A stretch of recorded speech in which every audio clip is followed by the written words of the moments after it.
Last night, the skies over Moscow turned into a battlefield. Hundreds of glowing lights appeared in the distance at first. People thought they were stars, but within seconds the stars began to move. Sirens wailed, explosions echoed across the capital, and panic spread through the streets. Over 370 drones stormed the Russian sky in one of the largest aerial assaults in modern history. Air defense systems lit up the night like fireworks, missiles raced upward, and shockwaves rolled through the city. Airports shut down, people ran for cover, and the Kremlin's defenses were pushed to their limits. This wasn't just an attack, it was a message that no place, not even the heart of Russia, is beyond reach. Stay with me as we uncover how this happened, what it means for Russia's security, and why this could change the face of modern warfare forever. Hello everyone, welcome back to channel Strike Point Media. Please subscribe and like my videos. Your support means the world and helps us bring more in-depth coverage. Today we're diving into a dramatic and unsettling development. The headline says it all: Russia in panic. 370 drones hit Moscow in unprecedented night attack.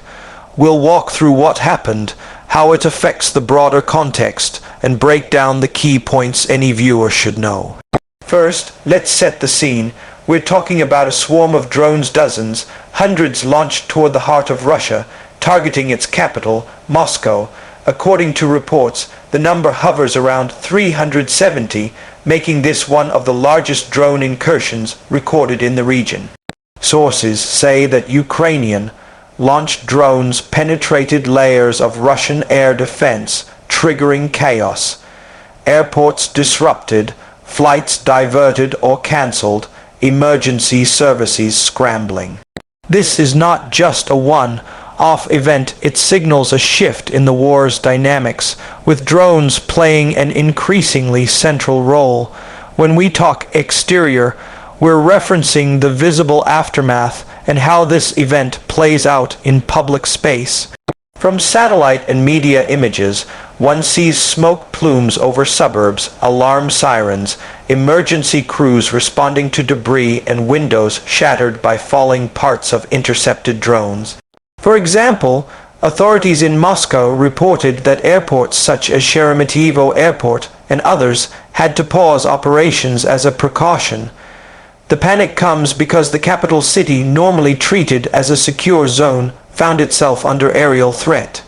Commuters, residents, travelers, they all felt the ripple effects. The fact that Russia's leadership announced temporary closures or diversions of flights illustrates how vulnerable even major infrastructure has become in this conflict. Now let's dive deep into the interior. Not the interior of a building, but the interior context, the deeper ramifications, the organizational background, the motivations, the strategic implications. This is the heart of the analysis, and we'll unpack it thoroughly. Inside this scenario, there are multiple layers to consider. 1. The technological dimension. Drone swarms of this scale require planning, logistics, command and control, launch sites, navigation, electronic warfare countermeasures. That means one side is committing resources, personnel, equipment, intelligence to carry out these operations. The fact that 370 drones could approach Moscow suggests that air defense buffers were penetrated or vulnerabilities exploited. On the Russian side, their air defense systems, radars, interceptors, jammers faced operational stress.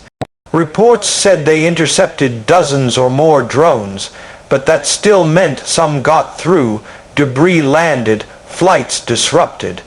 So inside the command centers of both sides, decision makers are recalculating risk, civilian protection, and escalation threshold. 2. The psychological dimension, the interior state of mind of the population and government. When the capital itself is attacked, the message is clear: nowhere is off limits. that imposes pressure on leadership both in terms of public morale and the optics of control. In Russia's case, Moscow's air defenses had to respond under public scrutiny. Citizens saw sirens, heard explosions, perhaps questioned why the attacks occurred. This kind of strike may generate fear, uncertainty, and a sense of vulnerability. On the other side, the attackers send a signal: we can reach you, we can disrupt your base. That shift in perception from distant front lines to the home turf can have a profound effect. Third, the strategic dimension. What does it mean in the broader war? A major drone attack on Moscow doesn't just target a city. It hits infrastructure, supply chains, airports, rail, power, military assets, and national prestige.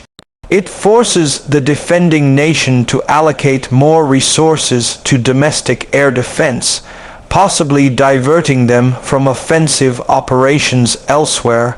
Also, it may trigger escalation. The attacked party might respond with heavier weapons or alter its strategy. The interior calculus includes asking, is this a warning, a probe, or the opening move of a larger campaign? For the attacker, it tests defenses and raises bargaining chips. Fourth, the humanitarian and civil dimension. When flights are cancelled, when airports shut, when debris falls on residential areas, that affects ordinary people. Interior to city life, normal schedules disrupted, businesses delayed, emergency systems activated. For example, reports said that flights at Moscow airports were suspended or delayed for hours amid the drone barrage. That means both travelers and commercial operations are jolted.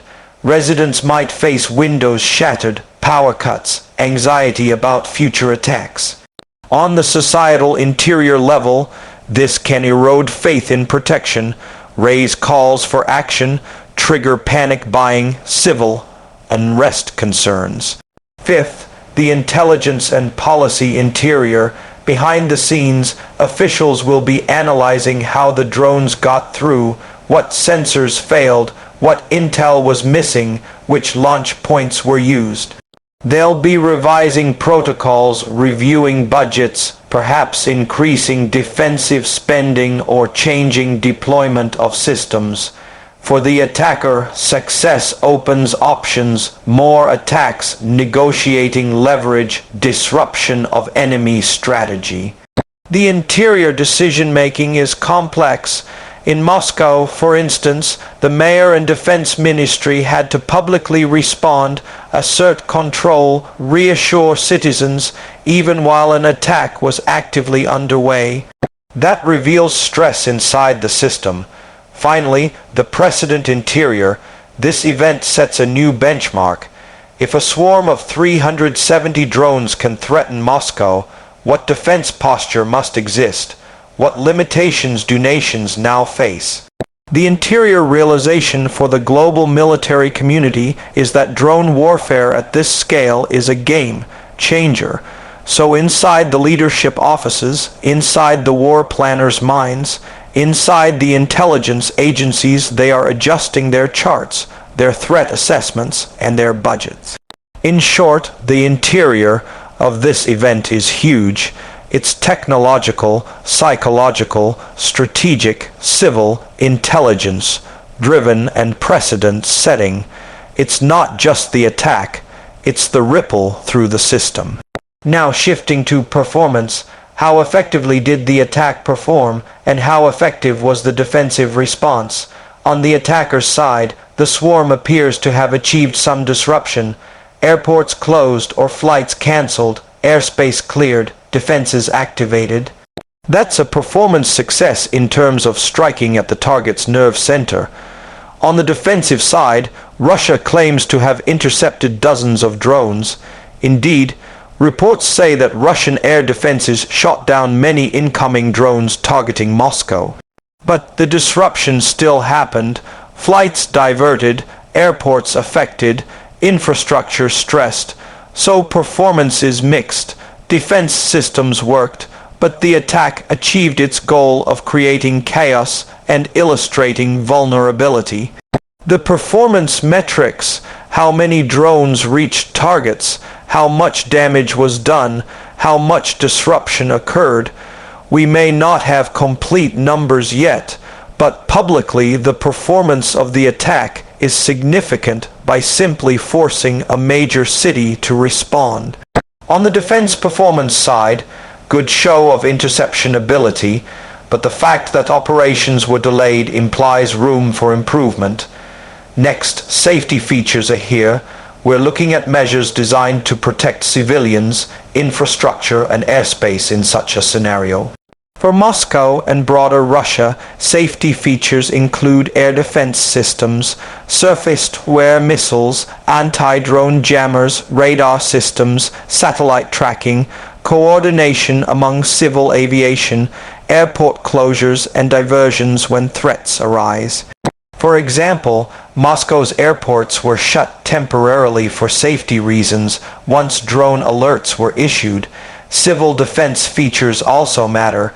Emergency services ready to respond to debris, residential building protections, crash zones being cleared, evacuation plans. Another safety feature, early warning systems, communication to the public, sirens, alerts. Also, structural safety features, critical infrastructure hardened or kept in secure zones, flight paths that avoid risk zones when alerts are active, redundancy built into transport and power systems. On the attacker's side, responsibility to avoid civilian casualties may or may not be adhered to. From a global legal and moral perspective, we expect due care. From the defender's viewpoint, the safety features are what mitigated potentially higher casualties. In this case, reports indicate no or minimal casualties in Moscow from this strike, at least as publicly announced, which suggests safety features and interception played their role. Unique selling points now, in militarized or news review terms. What makes this event stand out, though selling, is an odd term here, will interpret as what makes this story unique and newsworthy. Several things. First, the sheer scale, 370 drones or around that number, is unprecedented in many respects for targeting a capital city like Moscow. That magnitude raises eyebrows. Second, the target, Moscow, the capital, center of political, military, and civil power for Russia, that alone increases significance. Third, the strategic surprise. The fact that such an attack could be mounted indicates a shift in capabilities and raises questions about homeland security for major powers. Fourth, the signaling. It signals to Russia and the world that the attacker can project power deep into enemy territory, not just perform hit and run on nearby zones. Fifth, the disruption effect. Airports, flights, infrastructure were impacted, which turns the event from a military strike into a societal disruption. Sixth, the potential escalation risk. When a capital is threatened, responses may escalate. It raises tension not just in battle zones, but diplomatically, economically, globally. These unique points make this incident more than just a military skirmish. They make it a landmark in modern drone warfare, potentially a turning point in how nations defend their airspace and how attackers conceptualize operations. Now, on to price in this context. Price doesn't mean a retail consumer price tag, but the cost inflicted, the cost incurred, and the investment needed. The attacker incurred resource cost, manufacturing or acquiring hundreds of drones, logistics for launching them, intelligence targeting, command infrastructure. On the defender side, they incurred cost, activating air defenses, dispatching emergency services, diverting flights, which has economic cost, potential reputational cost, increased defense budget, increased civil safety measures. For example, flights cancelled or delayed translate into economic loss for airlines, for passengers, for associated industries. Infrastructure repair, if damage occurred, costs money and resources. Another price is strategic. By exposing a vulnerability, Russia may feel pressure to shift resources and money away from offensive operations in Ukraine to homeland defense, raising the long-term cost of war. For civilian sector, the price may include disruption, fear, lost productivity, travel chaos. While we cannot assign a neat dollar figure given the limited data, the price is clearly high in terms of material cost, economic disruption, and strategic realignment, and from the attacker's viewpoint, the price of mounting such an attack may be justified if the strategic outcomes, fear, disruption, bargaining power outweigh the costs. Finally, the conclusion. In wrapping up, we reflect on what this means going forward. The attack on Moscow involving hundreds of drones is a major inflection point. It demonstrates that drones are no longer peripheral in this war. They are central means of strategic disruption and psychological effect. For Russia, the message is stark: the capital is not invulnerable. For the global community, the message is also: the age of cheap drones, swarm tactics, asymmetric strikes is here. Defenders must rethink their doctrines, budgets, and civilian safety. Attackers may increasingly rely on maneuver, deception, and unmanned systems. For viewers on channel Strike Point Media, what to watch for, how Russia responds next militarily, politically, economically, how Ukraine and other states adapt drone doctrine, how civil aviation and infrastructure in conflict zones or major powers get hardened, how the rules of war and international law respond to drone swarms. If you like this deep dive, don't forget to hit subscribe and like. I'll be keeping an eye on further developments, any follow-up attacks, official statements, casualty updates, infrastructure damage assessments. Let me know in the comments what you think. Will major cities everywhere become prime drone targets? Should air defense budgets shift accordingly? *****. Thank you for watching channel Strike Point Media. Stay alert, stay informed, and we'll see you next time. *****.